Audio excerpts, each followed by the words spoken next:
అందరికీ నమస్కారం. శ్రీ అపరాజిత వంటిల్లు స్వాగతం. నేను మీ భవాని. ఈరోజు వీడియో తడికిపోకోడి దోస్తున్నా. ఇది చాలా బాగుంటుంది. దసరా పండుగ వస్తుంది కదా, పండగనేముంది విడిగానైనా సరే చక్కగా ఇలా ఉండి చూడండి, చాలా బాగుంటుంది. ఒక మాట, శ్రీ అపరాజిత వంటిల్లు ఛానల్ ఫస్ట్ టైం చూస్తున్నారా? సబ్స్క్రైబ్ చేయండి, లైక్ చేయండి, షేర్ చేయండి. నచ్చిందా వీడియో? కామెంట్ చెప్పండి. పక్కనే బెల్ ఉంటుంది, నొక్కండి. వీడియోలన్నీ వస్తాయి చూడండి. ఇప్పుడు రండి వీడియోలోకి వెళ్దాం. శనగపిండి బియ్యపిండితో తడికిపోకోడి దోస్తున్నా. ముందు శనగపిండిని ఒక గ్లాసున్నర తీసుకుని శనగపిండి జల్లించుకోవాలి. అది జల్లించుకున్నాక బియ్యపిండి కూడా జల్లించుకోవాలి. కానీ రెండు సమానంగా తీసుకోండి. ఇలా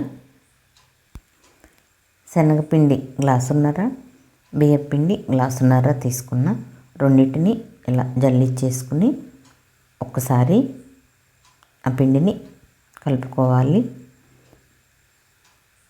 ఇలా చేసుకుంటే తడికిపోకోడి కరకరలాడుతూ చాలా బాగుంటాయి అన్నమాట.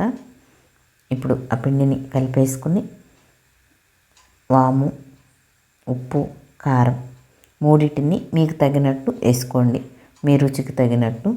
ఆ మూడు కూడా వేసి మళ్ళీ ఇంకొకసారి కలుపుకోండి. పిండినంతా నీళ్ళు పోసినాక మళ్ళీ ఉప్పు అది ఇది కాదు, కలవదు పిండి అంతా. అందుకని అలా కలుపుకున్నాక ఇప్పుడు నీళ్ళు పోసుకుని పిండిని కలుపుకోవాలి. ఒకటేసారి పోయకుండా కొంచెం కొంచెం పోసుకొని కలుపుకోండి. పిండిని మరీ పలసన చేయొద్దు, అలానే గట్టిగా చేయొద్దు. చక్కగా కలుపుకుంటే తడికిపోకోడి బాగా వస్తుంది. ఆ పిండిలో నీళ్ళు ఇప్పుడు ఒక గ్లాస్ పోసా కదా, ఇంకో రెండో గ్లాసులో పావు గ్లాస్ అన్ని పట్టినాయి, అంటే మొత్తం ఒక గ్లాసు పావు నీళ్ళు పట్టినాయి. అలా పోసి కలుపుకోవాలి. పిండి చాలా పలసగా అయిందనుకోండి, పకోడీ దుయ్యడానికి రాదు తడికి మీద. అందుకని జాగ్రత్తగా పిండిని కలుపుకోండి.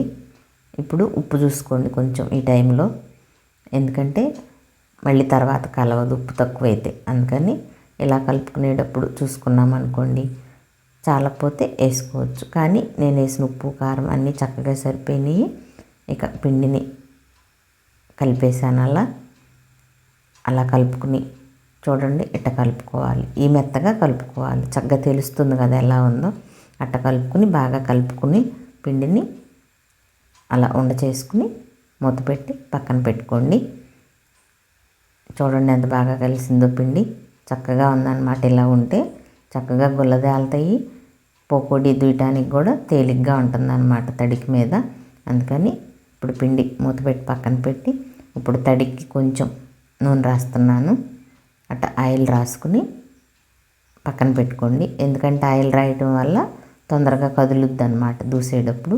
ఇప్పుడు స్టవ్ వెలిగించి బాండీ పెట్టి ఆయిల్ పోసుకుని, ఆయిల్ కాగిందా లేదా చూసుకోవటానికి అలా కొంచెం పిండి వేయండి. చూడండి చక్కగా కాగింది.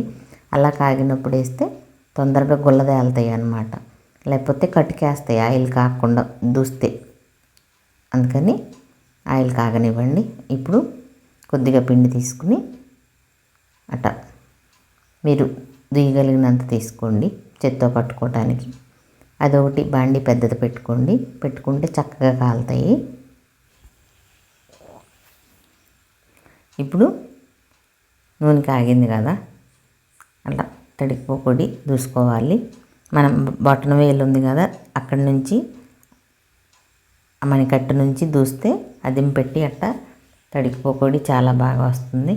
చూడండి ఎలా పడిందో, చక్కగా ఉంది. బాండీ కుస్తీ పెద్దది పెట్టుకున్నారంటే ఇలా చక్కగా కాలుతాయి అన్నమాట. ఎక్కువ దూసుకోవచ్చు. లేదంటే చిన్న బాండీ పెట్టుకుంటే కొంచెం కొంచెం దూయండి. ఎందుకంటే ఇంత దూసారనుకోండి చుద్దల్లే పడిపోయి కాలదనమాట. అందుకని చిన్న బాండీ అయితే తక్కువ దూసుకోవాలి, పెద్ద బాండీ అయితే ఇలా ఎక్కువ దూసుకోవచ్చు. చూడండి ఎలా కాలినాయో, చక్కగా కాలినాయి. ఇప్పుడు వీటిని తీసేస్తున్నాను. ఇక తీసి మిగతా పిండిని కూడా ఈ పద్ధతిలోనే ఇలానే కాల్చుకోవాలి. గుర్తుపెట్టుకోండి, ఎక్కువ దూసేయొద్దు. దూస్తే సుద్దల్లే పడితే మడతలు పడిపోయి కాలదు. గుల్లతేలవు, గట్టిగా ఉండి కటుగ్గా ఉంటాయి అన్నమాట. అందుకని దూసుకునేటప్పుడు జాగ్రత్తగా దూసుకోవాలి. మళ్ళీ దూసుకునేటప్పుడు ఆయిల్ కాగినాక దూసుకోవాలి. కొంచెం ఒక్క నిమిషం వదిలేసారంటే మళ్ళీ ఆయిల్ కాగుతుంది, అప్పుడు మళ్ళీ దూసుకోవాలి. ఇదే పద్ధతిలో మనం ఎంత పిండి కలుపుకుంటామో దాన్ని దూసుకోవాలి. అట్లా దూసుకుని ఈ డబ్బాలో పోసుకుంటే 20 రోజుల దాకా నిల్వ ఉంటాయి. చాలా బాగుంటాయి అన్నమాట. మన ఇంటికి ఎవరన్నా వచ్చినా, మన పిల్లలు స్కూల్కి వెళ్తున్నారనుకోండి, వాళ్ళకి బాక్సుల్లో పెట్టేయచ్చు. సాయంత్రం పూట ఏమన్నా తినాలనిపించినప్పుడు కూడా వీటిని అలా తినడానికి బాగుంటాయి అన్నమాట. ఇలా మీరు కూడా చేసి చూడండి, వండి చూడండి, చాలా బాగుంటాయి. చూడండి ఎంత బాగున్నాయో కదా, చక్కగా కాలినాయి, చాలా రుచిగా కూడా ఉన్నాయి, కరకరలాడుతూ చాలా బాగా కాలినాయి. ఇలా మీరు కూడా వండి చూడండి, తిని చూడండి. నచ్చిందా వీడియో? కామెంట్ చెప్పండి, లైక్ చేయండి, షేర్ చేయండి, సబ్స్క్రైబ్ చేయండి. ఇలా వండి మీ పిల్లలకు పెట్టండి, మీరు తిని చూడండి, చాలా బాగుంటాయి. ఈ పండగకు వండి చూడండి, ఎప్పుడైనా వండుకోండి.